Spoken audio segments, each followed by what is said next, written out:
Have you retired, or have you been thinking about retiring but aren't quite there yet? Or is retirement even, decades off for you?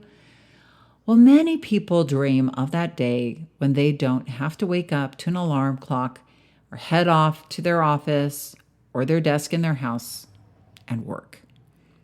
Being retired just seems like the reward we all deserve after putting in so much time all through our working lives. But there can be, for many people, a hidden dark side to all that free time and to retirement. The loss of the work identity that we've known for so long. And some people dive into travel or taking care of their grandkids, and for some, it's so fulfilling, and for others, it can be really confronting. My guest today on the Thin Thinking podcast is Wendy Leggett. Wendy is a retirement coach and gets deep into the mindset of retiring and how to mentally get yourself in the best place for what is already here for you or what is to come. Retirement can be an amazing next chapter when you get your mind in the right place for it and allow yourself to dig into all the hidden potential that could be laying dormant for you. So grab that latest issue of AARP and come inside. Did you know that our struggle with weight doesn't start with the food on your plate or get fixed in the gym? 80% of our weight struggle is mental. That's right. The key to unlocking long-term weight release and management begins in your mind. Hi there, I'm Rita Black. I'm a clinical hypnotherapist, weight loss expert, best-selling author, and the creator of the Shift Weight Mastery process. And not only have I helped thousands of people over the past 20 years achieve long-term weight mastery, I am also a former weight struggler, carb addict, and binge eater. And after 2 decades of failed diets and fad weight loss programs, I lost 40 pounds with the help of hypnosis. Not only did I release all that weight, I have kept it off for 25 years. Enter the Thin Thinking podcast, where you too will learn how to remove the mental roadblocks that keep you struggling. I'll give you the thin thinking tools, skills, and insights to help you develop the mindset you need, not only to achieve your ideal weight, but to stay there long term and live your best life. Hello, and come on in. So nice to see you. I love it when you meet someone and you just love what they are up to in the world and they are as passionate about what they do as you are. You know what I mean? Well, my guest today, Wendy Leggett, is one of those people. Wendy was brought to my attention by a student of mine, and a shout out to Penelope. Thank you. Can't thank you enough. Retirement is just one of those things that is shrouded in myth, isn't it? I mean, it excites us and it scares the crap out of us too. I mean, I was so confronted when my husband wanted to retire. I mean, I was excited for him, but it forced me to really face what is turning out to be a new chapter in our life. I mean, it just kind of slapped me right on the face. And not that I am retiring at all or anytime soon or ever. I'll probably be doing the thinking podcast from beyond somewhere. But my husband's retiring really brought up a lot of unexplored feelings that frankly were hard to sit with, really hard. And those feelings and transition points into the next chapter is Wendy Leggett's jam. These are the waves this lady surfs on from her perch in Huntington Beach, California. So I cannot wait to introduce you to her. And even if you are nowhere near retirement, you are going to get so much from our conversation. Because you can never start planning for this part of your life, early enough. So Miss Wendy Leggett is the founder of Conflex Retirement Coaching, LLC.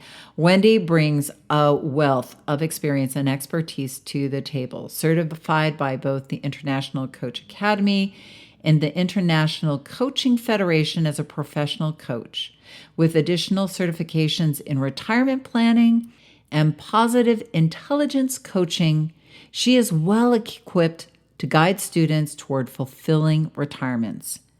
Wendy's background includes over 20 years of sales leadership across ranges of companies from Fortune 500 to franchises. Having supported hundreds of clients through their retirement transitions, Wendy is passionate about helping individuals make this next chapter in their life their best one yet.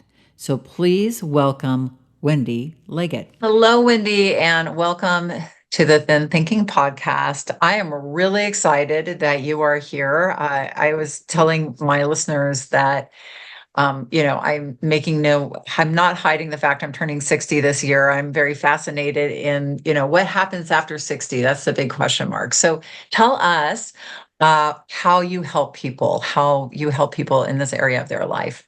Yeah. Well, first of all, go Rita. Good for you. I mean, I think I'm that's bringing really 60 back, exciting. Wendy. I can see that. I can see it in your smile. I can hear it in your energy. And that's what it's all about. Because I think so often we look as we age at loss. And instead, if we can kind of flip the script, and I know you do this with your clients, and think about what is in store for us ahead. And there's a lot of fantastic things.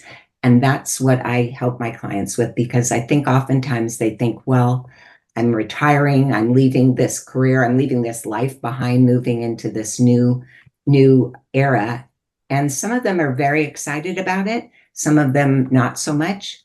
But oftentimes, regardless, when they step into it, it becomes something that they hadn't planned for. And that's the key, is really understanding, what are you stepping into? Why are you stepping into this? Why are you choosing to retire? What are you retiring to? And what are you retiring with? And then when you're in that place, what's going to be meaningful and purposeful to you? Because we know that as human beings, we want to feel productive. We want to feel a sense of achievement and that we have a purpose. But if we don't take some time and plan around that, then that honeymoon phase can wear out. And, the travel and the leisure and the golfing or whatever else, the volunteering, taking care of grandkids is all important. But for many, it's just not sustainable. It's not enough. And we know that we've got a lot of wonderful years ahead of us, and we want to make the most of them. So that's what I help. Oh, that is amazing. I love that. It's so true. Just in thinking about this, my husband retired a couple of years ago, and I've been watching him. He's loving retirement. I mean, he wore pajamas and slippers for the first year. He was just like, "That's all I'm going to wear," and he has dove into what is really meaningful to him. But I see so many other people around him, his peers, struggling, like you said, with is that all there is? Sort of big question. So how did you, first of all, I just want to kind of dive into what brought you to where you are today? Why did you choose this as your vocation and your passion and your mission? It's very interesting. Thanks for asking.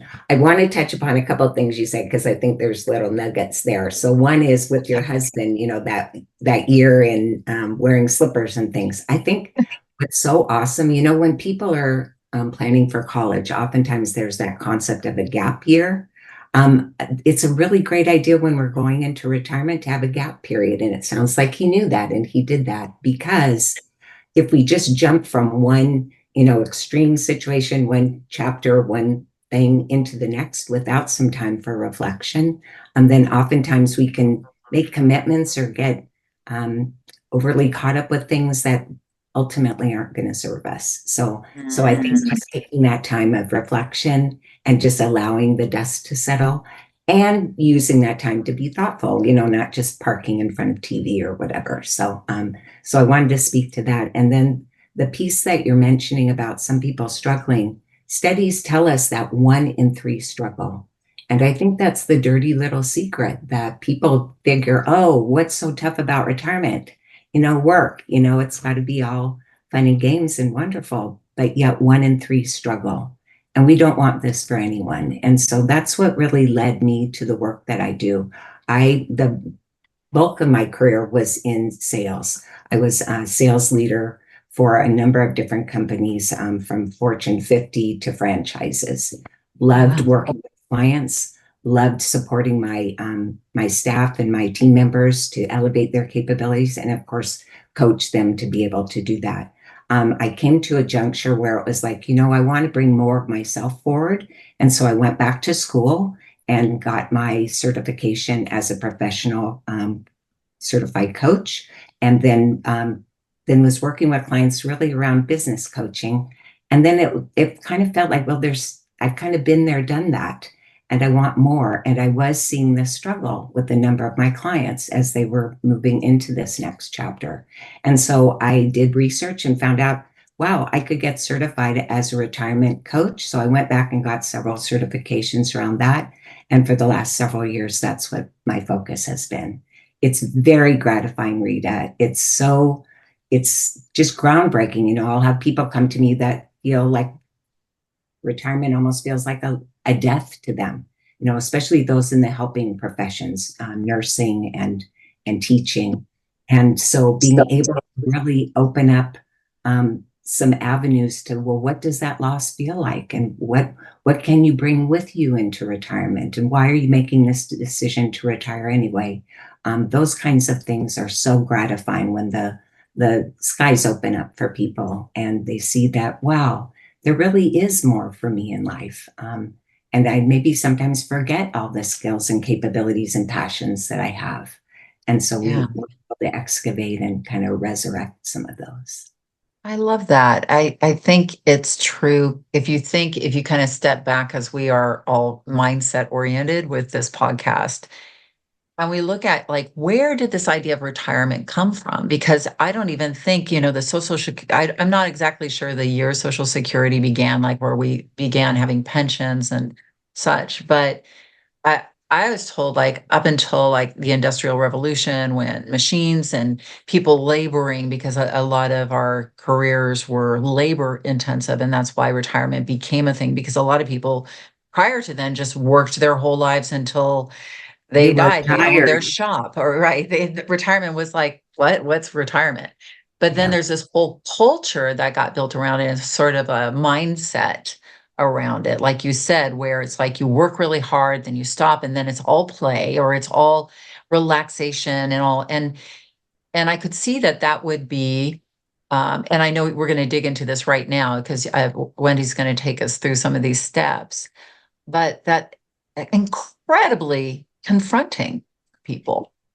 Oh, you're so right on. And you're right that it really came about like in that industrial age where I think it was in the 30s where Social Security, because I think it had been something that had come from Germany, the concept. But anyway, it was taken forward. And that idea that people were either working in the factories or the fields, and they got to a point where they were tired. And so it was important then that we were able to support them with Social Security. But generally, people after they quote unquote retired actually retired, they passed away. So it was only built really for a couple of years after people left their careers. Then in that period of the 70s to the 90s, Social Security kind of took on even more prominence, as did pensions. And so then the idea of people then retiring and being able to move on to something else was kind of the idea because they had the financial wherewithal. But that there's a paradigm shift. That's not the case anymore. People they don't have pensions for the most part. Social Security isn't going to be the be all to end all for people. And yet we still have that model that if you have your finances in order, then you retire. And the big question people ask me all the time is, what's the right age to retire? And it's like, again, what are you retiring to? What is it that you want for yourself? What do you see for yourself? And I kind of think that the majority of people, after they've had enough TV and travel and all that, they're going to want more. And so that's why we want to put that spotlight on planning, figuring out what is it that we want. And this is a chapter that there's very little planning around aside from the financial.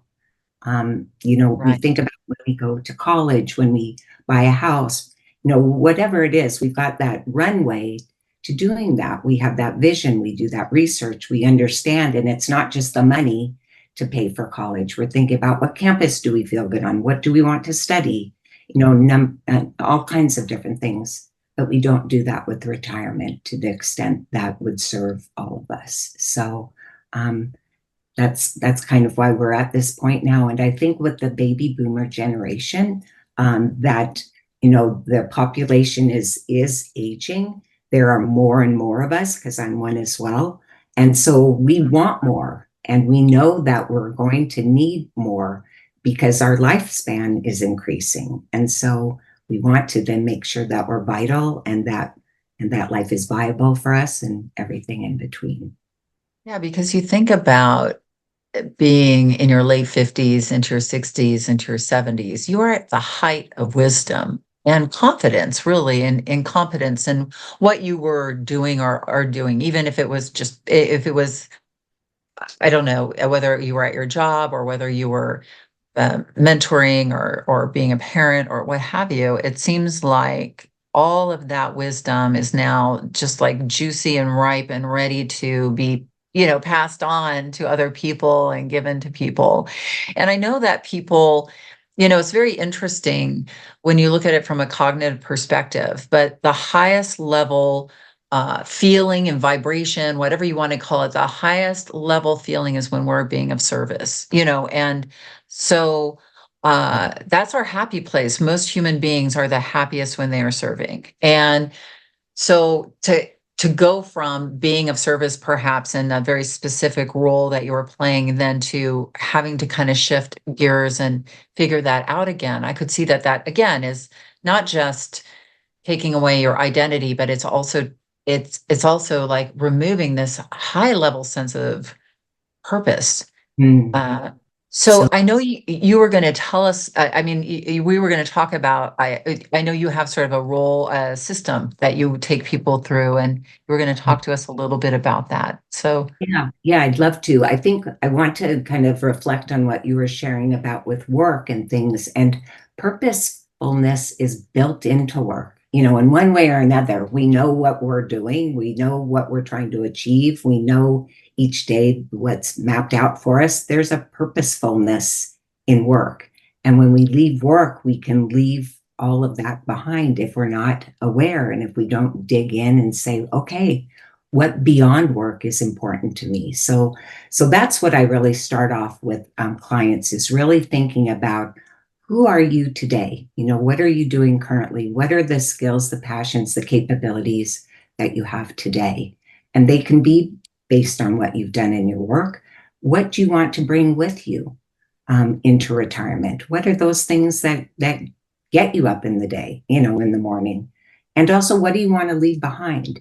Because oftentimes, if we don't go through that, we can bring patterns and habits with us that don't serve us. And I know you speak with your clients a lot in so many different ways about this, but we can bring those with us into retirement, and they're going to degrade our experience. So, really taking that time to think about, who am I today? What is my role at work, and what can my role as a retiree look like? So that's separate and apart from our sense of identity, because who we are is who we've always been. And we take that with us. But yet, there's this saying that if you are what you do, who are you when you don't? And when we leave work behind, people can leave pieces of themselves behind. So that's the first step, is like, the very first step, of course, is understanding from someone, what do you envision for yourself? What's your reason for retiring? How do you define retirement? So then we speak about identity, and we also speak about the power of transitions. And this was an area that I overlooked for most of my life. I would go from career position to another, and I wouldn't really think about, okay, what closure do I need to have in this one chapter, this one life situation, before I move on to the next?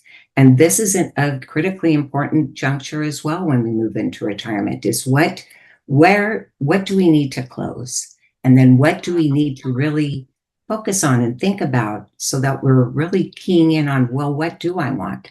And that what do I want question is a huge question, just like finding purpose. It's a huge question, and it stops people in their tracks. Because, like, how do you answer that? So often people go, I don't know. I don't even know what hobbies I like. I don't know what fun is anymore. And so we take some time to really excavate and navigate what does feel good to you. And that can bring up a lot of difficult emotions at first. People can feel overwhelmed with it or confused by it or less than because of it or stuck. So that's the second part that we really speak about is transitions, that putting an ending, a closure, moving Mm. to what's called bridges. William Bridges did work on this. He had a model. You have the ending, then you have this neutral zone. It's also called the messy middle, where you are grappling with these feelings and emotions. And then you gain clarity, and then you move into the new beginning. Maybe you've seen people that have retired that have just jumped into filling up their days, and they have all kinds of activities, but yet that can start to really feel empty. It can start to feel like Groundhog's Day. So if we go through this step of really transitioning, we can get clear on what does feel meaningful and purposeful in that next chapter. So those are the first two steps. Yeah, that's so powerful. And it's so true. It's so true. Like we don't like that weird feeling. And we will do whatever we can not to feel that weird feeling. So we will get busy. So I could imagine it takes a lot when you're coaching somebody in that area because it requires a lot of stretching. I also imagine, this is just me thinking out loud, that when somebody leaves a position or a role that they've played, they also put, and this is going back to the idea of identity, but also the idea of, especially for women, worth. And a lot of their worth is tied up in being a value in that particular role. So that when they leave that role behind, then that might make them feel like they're not worthy anymore. Do you know what I mean? Like how they've I defined do. themselves their whole life. Yeah, And I do. I Yeah. could see that that would maybe cause feelings of depression or feelings like I feel lost or is that all there is? Because if we've, so many of us are excited to find value and worthiness in the what we do, that when that is gone or, like you said, you don't put closure on it and recognize like, oh, I am a worthy person anyway, but this part of my life of being, taking worth from this is done, but I can bring with me that all the value, all that I learned and bring it into my life in a new way. Maybe I don't have the answer to that yet, but definitely I, can bring that and I am value and I am worthy now. But it seems like that would be something that I would see as a whole for a lot of people. Yes, yeah. Your listeners can't see that I'm nodding in violent agreement with you. And I think that's why I underscore this struggle because people just think, like you're mentioning, okay, that worthiness or that feeling, and here they're in retirement and they're seeing out in the world everybody else gets it, everybody else is having fun. Retirement's supposed to be the best time of my life, but it's not. But I can't raise my hand and say that because everybody will think, well, what's so tough about retiring? You're not working anymore, you're so lucky. And yet the reality is these are feelings, these are situations, this is a unique chapter that we haven't embarked upon. So why would we expect ourselves to understand it and be able to so seamlessly navigate it? So, and I think what you're pointing out too is really like empty nester, when kids go off, let's say to college, and mom's role has been such. And then when they go, who is she then? And that's a very similar kind of feeling. So maybe that resonates with some of your listeners as well, is that, then defining, okay, I'm still me. I still have everything, the beautiful things that I brought into the world. I'm just changing that role, but I'm not changing me. And it's Right. same with retirement. But if we don't have some of the tools and the pathways and the roadmap, which for retirement isn't really, a well paved one for many, then we can start to fall into that area that you're saying with those difficult emotions, feeling, not worthy or feeling like we missed something. You mentioned when we were speaking a little before we got on about people feeling invisible. And that can be that kind of feeling too, is feeling really backseated in life and feeling like, wow, I no longer have anything to offer. I don't, everybody else has it, but I don't. And so I don't want that for anyone. And that's why I'm very passionate about the work that I do. And that's why it's so gratifying because, we all have so much to offer. And sometimes we kind of forget about that. Yeah. So we're taking our identity, we're creating some closure with the world we're leaving behind. We talk about the hero's journey, about leaving behind one world and entering a new one, and the obstacles that come up, right? Yes. But it's a journey of transformation.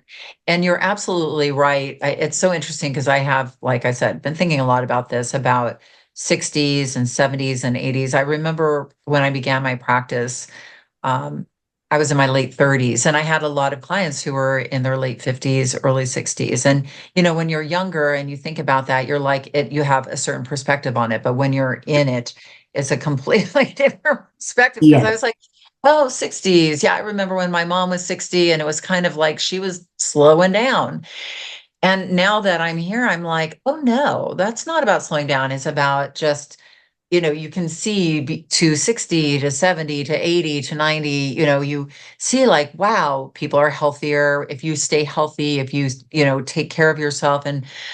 But also, just mentally, keep yourself engaged. It can be a whole new era. So if we're finding closure and then we're sitting in the messy middle to like allow like a vision start to percolate and to come forth for us, right? What Yes. would be the next step? What's the next bridge over into this new era? Yeah, yeah. Then we look at our whole selves. So we look at all the different aspects. And I step clients through a number of different exercises. So we generally will start with values because we know that when our values are aligned with the things that we do, that just brings that much more alignment in those steps. And that's how we start to feel purposeful. So we speak a lot about values, and then that leads us to what feels purposeful and meaningful to us. Additionally, we look at aspects like health span because we know that, yes, the lifespan is increasing, but we want our health span to stay along those lines as well. And that's where you help people so much because we want to have that vitality. We want to be able, if we choose to travel, to be able to enjoy all of that and be mobile and get around and things. We want to be able to play with the grandkids. We want to keep our minds going. So we want to have that health span along with the lifespan. We also really want to dig into what is our perspective about aging. And so that whole mental aspect, because oftentimes people start to look at the years ahead as those of loss. And to your point, there's still a world of possibilities. We don't have to buy into that. And a lot of that, and I know you speak with your listeners a lot about this, is what our minds do. Is that really reality or is that just what we're thinking? And so we want to look at our thoughts and say, are they true? Are we really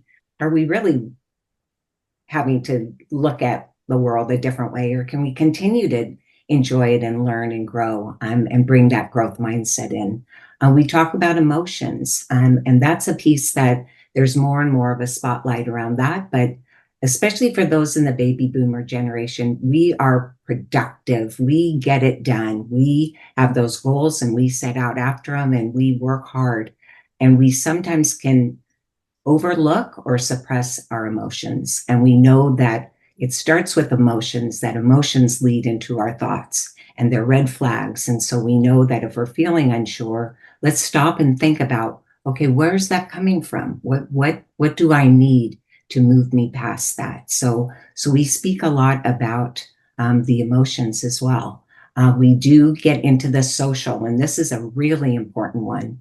And you maybe see this with others too, as they think that as they age, that their world shrinks and that they have fewer and fewer connections because they're losing people or they leave work and those connections don't stay with them. We know that they don't.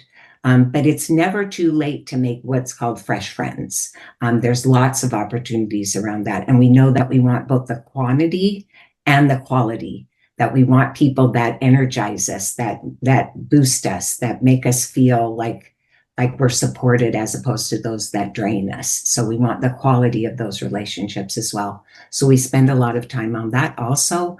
There's just all kinds of different aspects because, we're very vital, full human beings. And so I have a program that steps us through, but I spend more time in certain areas than others because each of us is individual and what we need and what resonates for us and what can be the springboard is different. Right. Absolutely.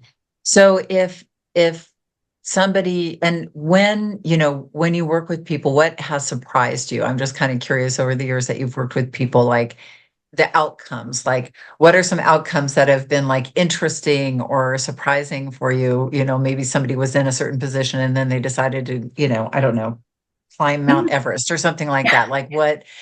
Probably not that, but Yeah. Mine aren't don't sound quite as extreme as that or as exciting as that. But for me, one of them was when I had a client and she's very, very thoughtful and well planned out. So she came to me about 6 years before she was going to retire. And by working together, she decided to retire earlier because that's what's the definition of retiring, really? right. Oftentimes people go into then an encore career, they go into something else, but she decided to leave her position behind and move into other things because the world had opened up for her.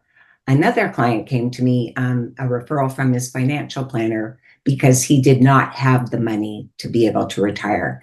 And he was basically angry about it. I mean, that's a strong emotion, but he really was. He was resentful, he was frustrated, he was confused. And he said he was 71 and he said, I should be able to enjoy the fruits of my labor. That was his terminology. And through the work we did together, and I won't get into details, although I always love to, but he was really able to see all the things that he had in his life, that concept of abundance versus lack. And he was Mm, focusing on the lack of money as opposed to seeing, wow, I have this beautiful house that I love. I could sell it if I had to, but I don't want to. So, an appreciation of that. I enjoy an expensive hobby that I love, and I've got a lot of connections in that. I could stop that if I wanted to and probably be able to afford to retire, but I love that. So he's able to start to see what he had instead of what he didn't. mm. Then he ended up being really, really excited and re-energized about continuing his work. So those are two very different stories, but both to me just so exciting. And of course, I have all kinds of stories in between. Oh, I'm sure you do. That is very cool. I once had a client, I just did the Mount Everest thing, was I actually had a client who came to me. She was probably about 75 when she came to me. So she was not in her 60s. And she had said she had just maybe 3 years beforehand trained and walked up to the base camp of Mount Everest. She didn't climb Mount Everest, but she had gone with like this expedition and gone up. She was so proud of herself. And I mean, like, Yeah, wow. yeah, It's like, that's amazing. that is amazing. I was like, that's pretty cool. So anything is possible when you put your mind to it. I think if if like you like you're saying, and I love that idea of looking at what you have versus looking at the lack, because you could definitely end up looking at, being a victim of the situation rather than really coming out and being creating a powerful path forward for yourself.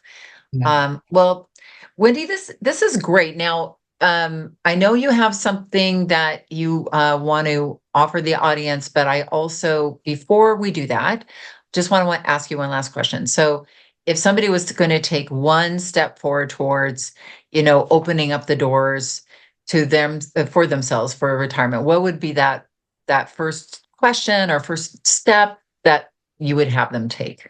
Yeah, kind of a two-pronged. It's like, how do you, each of your listeners, how do you define retirement? What does that mean to you? And what is it that you want with retirement? Really answering those questions. I had a client who came to me, was going to retire. And as we did work together, she didn't want to retire. All her family had retired. They were putting a lot of pressure on her to retire, but she loved her work. She had great balance in life. So she wasn't defining retirement for herself. She was allowing others. And I talk about this retirement by design, not default. And so those are the questions that I would want your listeners to ask is, what is this retirement of my design? Or am I just thinking, oh, I'm 62, I'm 65, or that one client, I'm 71, I should be retired. What are you retiring to? I think that's just a critically important first step. So I would say take that time, that reflection, which a lot of times we just don't do. I know, I recommend journaling. You probably do that with your clients as well, so that you're not only having those thoughts swirling around, but you're putting them down on paper and you're seeing, okay, what is it that I really think and feel? Why do I? Where can I go from there with it? So take that reflection time with those questions. That's so powerful. I had a business coach once who said, most people, if you ask them, what do you want? They do not know the answer to that question.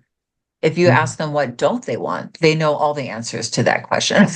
And Yeah. I have a saying, you're either creating your life or you're living your life defensively or offensively. So I Mm. can see that you're engaging in your offensive brain and your I love the idea of journaling. That's a really great idea because our emotional, a lot of our change happens in an emotional state, and journaling really allows that emotional connection to occur in a safe place, you Yes, know. yeah, and not be afraid of emotions. They're so powerful. They're signals to us, right? They're flags that, Yes. ooh, I need a little more attention on this. Yeah. But oftentimes we just don't allow for that, or we don't know how to. And Right. that's something that I'm able to really help navigate as well. That's fantastic. So tell us just walk our listeners through what is going to be waiting for them in the show notes. Yeah, Other than a link to, I know I'm going to be putting a link into Wendy's calendar if you do want to set up a complimentary, um, what would you call that? Like a yeah, exploratory. like a discovery call, so we can really just chat about, where are you at and what obstacles or opportunities are you seeing for yourself, and what questions might I answer. So we dig in a little bit, and then an individual can decide if they want to continue to work with me. I have all kinds of different packages and services in my suite of services. But the freebie that I'm excited about is I have a little mini workbook that your listeners can download, and it steps them through kind of trying to visualize being in retirement. Part of it is sort of like, what's a perfect day in retirement look like? And then breaking it down and saying hour by hour what you're going to be doing. And then what if you didn't have this time abundance that retirement provides us? If you only had 5 years, what would that look like? So that we're looking at priorities. And then if we only had a very short time left, what would that be? So that we're really trying to bubble up what's most important to us, so that we're not just busy. I talk about, is it filling time or fulfilling time? And so I Mm, think that getting kind of at that, and just like you said, getting more clear on what does that look like your business coach was talking about, what do people want? So putting that down. And so that's part of the little mini workbook. And then there's other things. What is your perspective around it? What are your thoughts and feelings about it? So it is this time to reflect and put some of those ideas down so that you can start to really crystallize, okay, what does this look like for me? What do I need? What do I want to put in place? I speak a lot about, hope without action remains hope. And so we want to have these hopes, wishes, and dreams, but then we want to act upon them. We want to step into them. We want to convert those insights into action. So yes. that's what I think the mini workbook helps with. So I'm excited about it. I hope that your listeners enjoy it. Yes, I am very excited about it.